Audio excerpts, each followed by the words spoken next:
La paz y el amor de Jesucristo, el Hijo de María, estén con todos ustedes.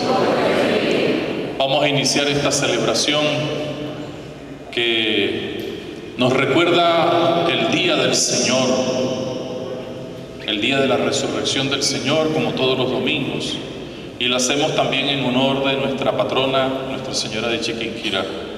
Pedimos a Dios que nos bendiga, nos fortalezca y nos llene de su amor. Pedimos ahora a Dios perdón por nuestros pecados. Señor, ten misericordia de nosotros. Muéstranos, Señor, tu misericordia. Dios Todopoderoso, tenga misericordia de nosotros, perdone nuestros pecados y nos lleve a la vida eterna. Amén.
Dios omnipotente y misericordioso, aparta de nosotros todos los males, para que con el alma y el cuerpo bien dispuestos, con la intercesión de Nuestra Señora de Chiquinquirá, podamos cumplir libremente tu voluntad.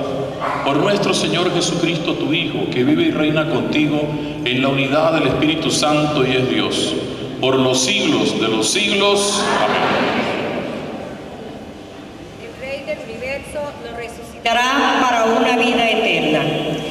Lectura del segundo libro de los Macabeos. En aquellos días arrestaron a 7 hermanos junto con su madre. El rey Antíoco Epifanes lo hizo azotar para obligarlos a comer carne de puerco, prohibida por la ley. Uno de ellos, hablando en nombre de todos, dijo: ¿qué quieres saber de nosotros? Estamos dispuestos a morir antes de quebrantar la ley de nuestros padres. El rey se enfureció y lo mandó matar. Cuando el segundo de ellos estaba para morir, le dijo al rey: asesino, tú nos arrancas la vida presente, pero el rey del universo nos resucitará a una vida eterna, puesto que moriremos por la fidelidad a sus leyes. Después comenzaron a burlarse del tercero. Presentó la lengua como se lo exigieron, extendió las manos con firmeza y declaró confiadamente: de Dios recibí estos miembros y por amor a su ley los desprecio, y de él espero recobrarlos. El rey y sus acompañantes quedaron impresionados por el valor con que aquel muchacho despreciaba los tormentos. Una vez muerto sometieron al cuarto a torturas semejantes. Estando ya para expirar, dijo: Vale la pena morir a mano de los hombres, cuando se tiene la firme esperanza de que Dios nos resucitará. Tú, en cambio, no resucitarás para la vida. Palabra de Dios.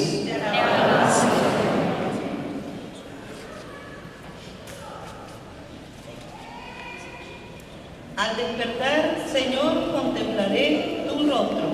Al despertar, Señor, contemplaré tu rostro. Señor, hazme justicia y a mi clamor. Señor, hazme justicia y a mi clamor atiende. Presta oído a mi súplica, pues mis labios no mienten. Al despertar, Señor, contemplaré su rostro. Al despertar, Señor, contemplaré tu rostro. Mis pies en tus caminos se mantuvieron firmes. No tembló mi pisada. A ti mi voz elevó, pues sé que me respondes. Atiéndeme, Dios mío, y escucha mis palabras. Al despertar, Señor, contemplaré tu rostro. Protégeme, Señor, como a las niñas de mis ojos. Bajo la sombra de tus alas, escóndeme, pues yo, por serte fiel, contemplaré tu rostro, y al despertarme, espero saciarme de tu vista. Al despertar, Señor, contemplaré tu rostro.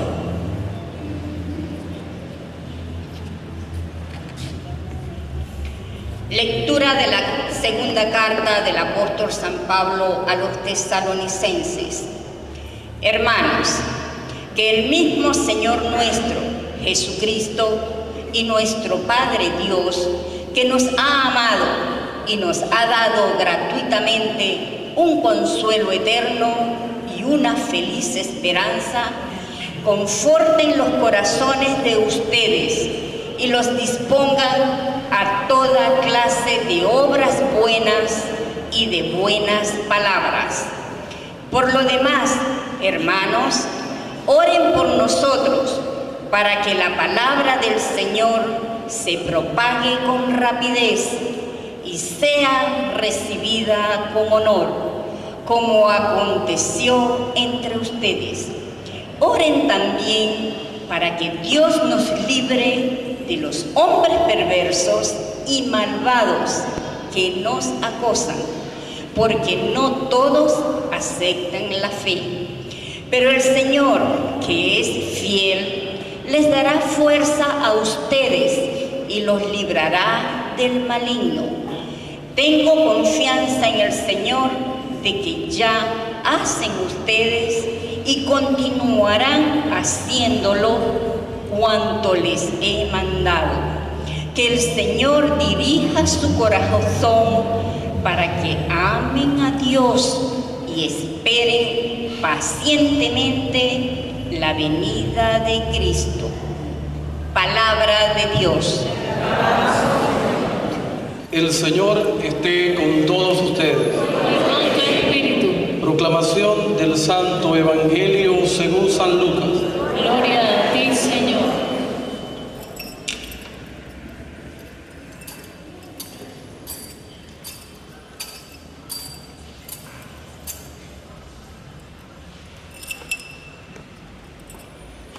En aquel tiempo se acercaron a Jesús algunos saduceos. Como los saduceos niegan la resurrección de los muertos, le preguntaron: Maestro, Moisés nos dejó escrito que si alguno tiene un hermano casado que muere sin haber tenido hijos, se case con la viuda para dar descendencia a su hermano. Hubo una vez 7 hermanos, el mayor de los cuales se casó y murió sin dejar hijos. El segundo, el tercero y los demás, hasta el séptimo, tomaron por esposa a la viuda, y todos murieron sin dejar sucesión. Por fin murió también la viuda. Ahora bien, cuando llegue la resurrección, ¿de cuál de ellos será esposa la mujer? Pues los 7 estuvieron casados con ella. Jesús les dijo: en esta vida hombres y mujeres se casan, pero en la vida futura los que sean juzgados dignos de ella y de la resurrección de los muertos, no se casarán ni podrán ya morir, porque serán como los ángeles e hijos de Dios, pues Él los habrá resucitado. Y que los muertos resucitan, el mismo Moisés lo indica en el episodio de la zarza, cuando llama al Señor Dios de Abraham, Dios de Isaac, Dios de Jacob, porque Dios no es Dios de muertos, sino de vivos, pues para Él todos viven. Palabra del Señor. Hoy la palabra de Dios tiene dos ideas importantes, y una de ellas, que aparece en la primera y en la tercera lectura, la del Evangelio, nos habla de la inmortalidad y de la resurrección. Aún hoy, mucha gente no cree en la resurrección, sino más bien en la reencarnación. Pero para nosotros los cristianos, los católicos, herederos también de la verdadera fe de Abraham, Jacob e Isaac, nosotros también creemos que el Dios en el que profesamos nuestra fe es un Dios vivo y que por tanto transmite vida, y una vida sin fin. Y una de las cosas importantes que debemos tener muy en cuenta en nuestra reflexión y en nuestra acción como cristianos es que todo, desde el día de nuestro nacimiento y particularmente desde el día del bautismo, se enfoca hacia el encuentro definitivo con el Señor en la eternidad, con Dios Padre, Hijo y Espíritu Santo. Para eso fuimos bautizados y por eso nos convertimos en hijos de Dios. Para eso nos confirmamos y el Señor nos dio la fuerza de su Espíritu para que, siendo sus testigos, podamos llegar, caminar, entusiasmarnos en el encuentro con el Señor.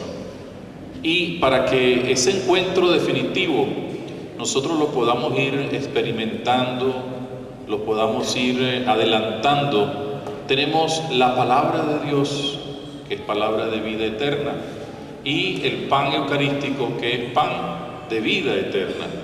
Y por eso cada día que celebramos, y de manera especial los domingos, la Eucaristía, nosotros estamos celebrando de manera anticipada el banquete del reino de Dios eterno.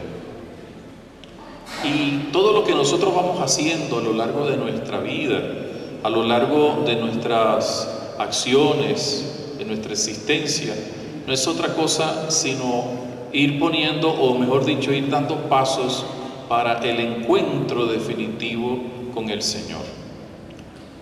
Y hoy la palabra de Dios nos habla de eso precisamente. Hay gente que duda, como los saduceos, y otra gente también, lamentablemente dentro del cristianismo, que no cree en la resurrección. Nosotros sí creemos en la resurrección. Y entonces empiezan a inventar cosas, fábulas, o sencillamente dicen que la muerte es como un gran letargo, como un dormirse para siempre, sin que se produzca lo que Dios mismo nos ha prometido, que es el encuentro definitivo con Él en la salvación, y que en el fondo adelanta en nosotros cuando nos convierte primero en sus criaturas, imagen y semejanza de Dios, y luego con el bautismo en hijos de Dios. Ser hijo de Dios es ser hijo de la vida y de la vida eterna.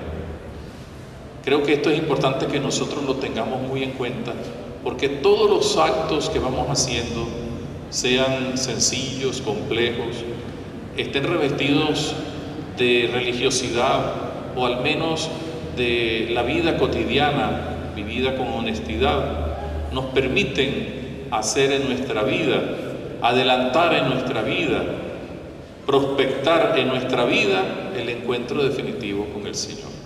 De hecho, el Papa Francisco nos está invitando continuamente a ser capaces de encontrarnos con Cristo, y con un Cristo que aquí en la tierra nos ama, nos impulsa y nos ha convertido en sus discípulos. La segunda idea que nos dice la palabra de Dios hoy es interesante, porque para poder alcanzar ese encuentro definitivo con Dios, para poder nosotros ir poco a poco caminando hacia el encuentro ya de la eternidad, nosotros que somos débiles, necesitamos de una ayuda y de un sostenimiento especial que comúnmente nosotros conocemos con el nombre de la gracia. De hecho, San Pablo, que le habla a los tesalonicenses y los anima a seguir siendo buenos cristianos, como dice el principio de la lectura segunda que hemos escuchado, también nos dice que para que la palabra de Dios produzca frutos, se necesita conseguir la ayuda de Dios que logramos con la oración. Y que a la vez el Señor sabe que nosotros en este mundo que vamos camino, en el cual vamos en camino hacia la plenitud de la vida, nos vamos a encontrar con muchas dificultades. Incluso lo dice ahí, con seres perversos que en el fondo están buscando alejarnos del amor de Dios. Para eso también se necesita la gracia de Dios y tenemos que orar. ¿Y la gracia de Dios en qué consiste? La gracia de Dios no es como una lucecita o como una nube. Muchas veces la pintamos así porque bueno, hay que pintarlo. Pero la gracia de Dios es su presencia amorosa en medio de nosotros. Si nosotros somos hijos de Dios, Él no nos va a abandonar. Y si por el bautismo también nos convertimos en templos vivos de la Santísima Trinidad, con una fuerza especial del Espíritu Santo, pues imagínense ustedes cómo entonces nosotros podemos ir hacia adelante, superando las dificultades y haciendo que la palabra de Dios a través de nosotros, desde nosotros, sea proclamada, sea con la palabra, con nuestro vocabulario, con nuestro lenguaje o sobre todo con nuestro testimonio. ¿Por qué? Porque Dios mismo desde dentro de nosotros nos da esa fuerza, nos da la gracia, nos ayuda y también nos libra. Fíjense que nosotros continuamente estamos rezando en el Padre Nuestro que nos libre del mal. Y el mal es todo lo contrario del bien, por tanto, todo lo contrario de Dios. Yo creo que es importante que en este domingo, ya casi terminando el año litúrgico y en vísperas de terminar el año de la misericordia, nosotros tengamos muy presentes que la mayor muestra de misericordia de Dios con nosotros es que al hacernos sus hijos nos impulsa hacia la vida eterna y que nos da su amor, su gracia, su fuerza, manifestada de muchas maneras, en un consejo, en una oración, en una celebración, en una corrección, en un acto de la misericordia de Dios a través de tantas personas. ¿Para qué? Para que alcancemos, junto con esa misericordia del Señor, la plenitud de la vida. Hay un ser muy especial que nos ayuda a entender todo esto, y es la Virgen María. Nosotros la veneramos aquí en esa advocación de Chiquinquirá y también de las Mercedes. Y hoy comenzamos a preparar la fiesta patronal de una manera intensa. Y la Virgen de Chiquinquirá, que es la misma Mercedes, que es la misma Virgen en sus diversas advocaciones, tiene tres características para nosotros que tienen que ver con las lecturas y con la meditación que les estoy proponiendo. La primera cosa es que, y es el verdadero título de la Virgen, el mayor título de la Virgen, nosotros la podemos venerar aquí como Chiquinquirá o como las Mercedes o como Consolación o las diversas advocaciones que tenemos, porque ella es la Madre de Dios, del Dios vivo que se hizo hombre para darnos la salvación y que murió y resucitó. Y así se cumple un poco todo lo que tanto en la primera lectura y el Evangelio se nos advierte, de que estamos llamados precisamente a vivir en la eternidad. Y esto a través de María se consigue porque ella es la Madre del Dios de amor que se hizo presente para darnos la salvación. En segundo lugar, ella es un modelo de oración para pedir la gracia que necesitaba para poder ser la Madre de Dios. Hágase en mí según tu palabra. Y ella dice en su cántico que los pobres, los que son menospreciados, son los que van a tener mayor parte en el reino de Dios, porque a los ricos los despide vacíos y a los poderosos los destrona de sus ansias de poder. Y ella entonces nos enseña que esa oración con la cual acompañó esa entrega, ese hacer, hágase en mí según tu palabra, esa oración que permitía que se guardara las cosas en el corazón para meditarlas, porque muchas cosas no las iba entendiendo de su hijo. Esa oración fue la que le fue dando también la luz para que cuando el Señor comenzó su obra, ella pudiera decir: hagan lo que Él les dice. Y a la vez es la madre del amor hermoso que nos acompaña para librarnos de todas las tentaciones. Fíjense que nosotros incluso todos los días cuando regresamos a la Virgen decimos: ruega por nosotros ahora y en la hora de nuestra muerte. ¿Para qué reza ella por nosotros? Para que alcancemos esa plenitud de la resurrección que su Hijo Jesús nos regaló con su entrega, con su muerte, con su resurrección.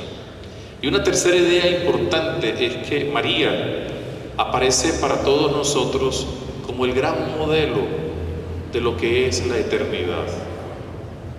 Ella es no solamente la madre del Dios eterno, ese milagro o ese misterio que se llama el misterio de la encarnación, sino que a la vez es presentada con su corona de 12 estrellas, con su acción maravillosa de subir al cielo, con su intercesión como la reina de toda la humanidad en el cielo. De hecho, en el quinto misterio glorioso nosotros decimos que es la coronación de María como reina y madre de la creación, porque ella es el modelo de lo que va a ser la plenitud.